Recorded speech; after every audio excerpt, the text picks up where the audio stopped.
So previously we solved this non-homogeneous differential equation. So this was a second order, started as a second order linear homogeneous differential equation with constant coefficients, and then we made it non-homogeneous by putting e to the t on the right hand side instead of 0. And we were able to solve this using this general method of setting a differential operator and then using a substitution, and it was quite a bit of work. We had to do 2 integrating factors, but we were able to get a solution to this differential equation in the end. So this is a great method if you don't know what you're doing on a problem and it looks kind of linear. This might be a method to try, but it is a lot of work. So maybe there's a quicker way to solve a lot of non-homogeneous differential equations. And there is. That is the method of undetermined coefficients. And it's going to use what we talked about in the previous lectures about using the homogeneous version and then adding a particular solution to the non-homogeneous version. So let's do actually the exact same differential equation we did with that other method, and we'll see if this is any easier. Okay, so what do I need? I need a general solution to the homogeneous version. Homogeneous version, which we have also already talked about.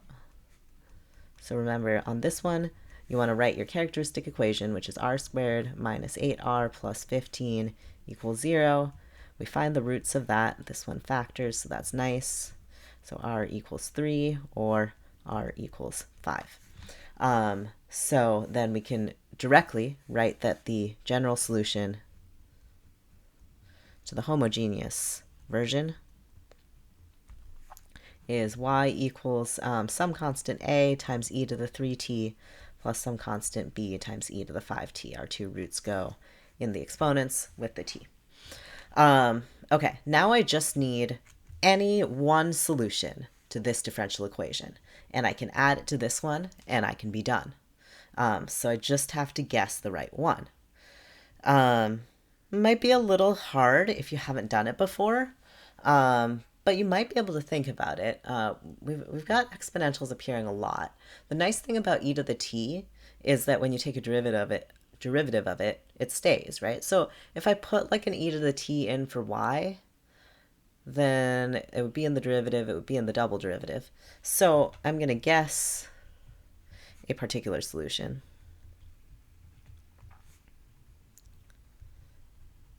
And my guess is going to be y equals some constant c times e to the t. The constant will be solved depending on what these numbers are, but e to the t seems like a good guess because we'll have a lot of e to the t's over here, and maybe we can make those constants add up to 1 e to the t. So let's try that. So we'll sub that into the differential equation. First, we've got to take some derivatives. Well, this is easy. Y prime is c times e to the t, and y double prime is c times e to the t. So now we can sub that in. We have y double prime, which is c times e to the t, minus 8 times y prime, which is also c times e to the t, plus 15 times y, which is c times e to the t. And that is e to the t.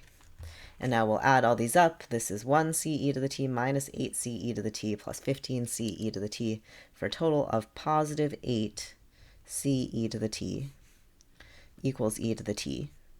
And now we're just going to compare. This has to be true for all real values of t. These have to be the exact same function. That means these coefficients have to be exactly the same. So we get 8c equals 1, which means c is 1/8. Okay, so now we've got our particular solution, which is y equals 8 e to the t. Oh, sorry, not 8, 1/8 e to the t. And we've got our general solution to the homogeneous case. So we're ready to write a general solution to the non-homogeneous case. Non-homogeneous case. We get y equals the particular solution, 1/8 e to the t, plus the general solution to the homogeneous case, a e to the 3t plus b e to the 5t. And this was, in fact, what we got. I don't have it on this page, but it was what we got when we solved it using the differential operators. So the only weird thing is like how to guess this particular solution. But that's actually not bad at all. If you've looked at enough of these, you know a few things that might happen. So first of all, exponentials will always stay as exponentials. So if you see an exponential on the right, you put an exponential. And you put the same power because taking the derivative doesn't change the power, it just changes the constant. So you've got constant times that same exponential. If you've got a sine or a cosine, let's see, sine t or a cosine t, then what are the derivatives of sine t and cosine t? Well, you can get the other one. So derivative of sine is cosine, and then take derivative again, you get negative sine. So basically you go back and forth. So the only possible things that can show up, you're going to get a constant times sine t plus a constant times cosine t. Same thing for both of these. So that could show up. And it doesn't have to be t exactly. It could be any probably linear function in there, because otherwise the chain rule gets a little bit messy. Okay, and then polynomials. Let's say you had on the right-hand side, instead of e to the t, you had t squared.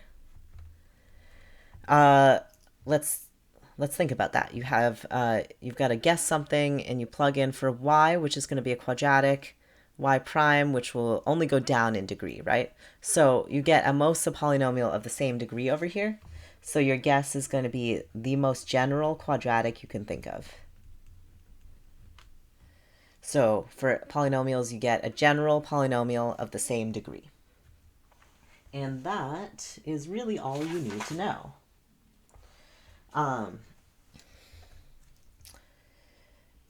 These are what we'll give you. We'll give you products of these, and we'll talk about how to do that later. And we'll talk about how to handle these multiple constants and how we can solve for all of them. Here we only have to solve for one. So we'll be able to do that, and we'll talk about that in the next video.